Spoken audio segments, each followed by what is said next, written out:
Hello friends, ঘরোয়া রান্না with ব্লগে সবাইকে স্বাগত জানাই। আজ দেখাবো নতুন স্বাদের এক ব্রেকফাস্ট রেসিপি। এটা খেতে যেমন সুস্বাদু তেমনই তৈরি করতেও বেশি সময় লাগে না। আর এই রেসিপি আপনারা বাচ্চাদের টিফিন বক্সেও দিয়ে দিতে পারেন। চলুন তাহলে রেসিপিটি শুরু করা যাক। এখানে দেখুন আমি 1 কাপ বেসন নিয়েছি আর 1 কাপ চালের গুঁড়ো।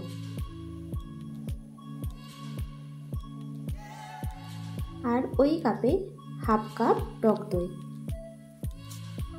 দিয়ে স্বাদ মতো লবণ দিয়ে দেব, ভাজা জিরের গুঁড়ো,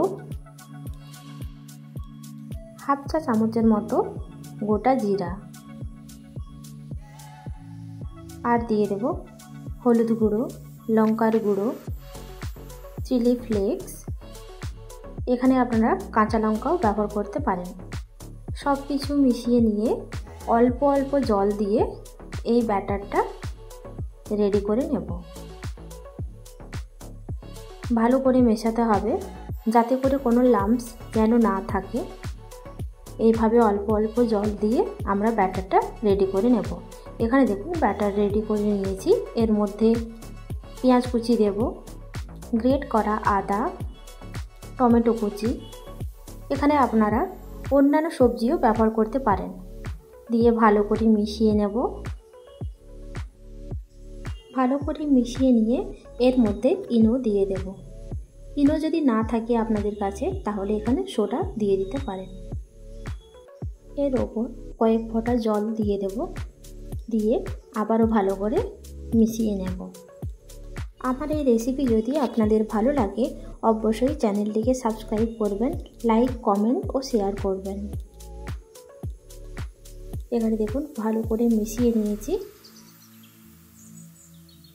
গ্যাস অন করে তড়কা প্যান বসিয়ে দিয়েছি। এর মধ্যে 1 চামচ ঘি দিয়েছি আর গোটা সর্ষে আর গোটা জিরা দিলাম। করে ভেজে নিয়ে এর মধ্যে বেসনের মিশ্রণ দিয়ে দেব। দিয়ে এটাকে ঢাকা দিয়ে রাখবো 2 মিনিট লো ফ্লেমে। 2 মিনিট পর ঢাকনা সরিয়ে নেব। সরিয়ে নিয়ে এটাকে উল্টিয়ে দেব। খুব সাবধানে করতে হবে। দিয়ে এর মধ্যে আবারও 1 চামচ ঘি দিয়ে দেব। এখানে সাদা তেল বা বাটার ব্যবহার করতে পারেন। আবারও এটাকে ঢাকা দিয়ে রাখবো একদম লো ফ্লেমে 2 মিনিট। 2 মিনিট হয়ে গেলে ঢাকনা সরিয়ে নেব। এটা ভাজা হয়ে গেছে, এবার এটা তুলে নেব। এইভাবে বাকি মিশ্রণগুলোতেও বানিয়ে নেব। এখানে দেখুন সবগুলো বানিয়ে নিয়েছি। অনেক কম সময়ে এই ব্রেকফাস্ট রেসিপি বানানো যায়। আজ তাহলে এই পর্যন্ত।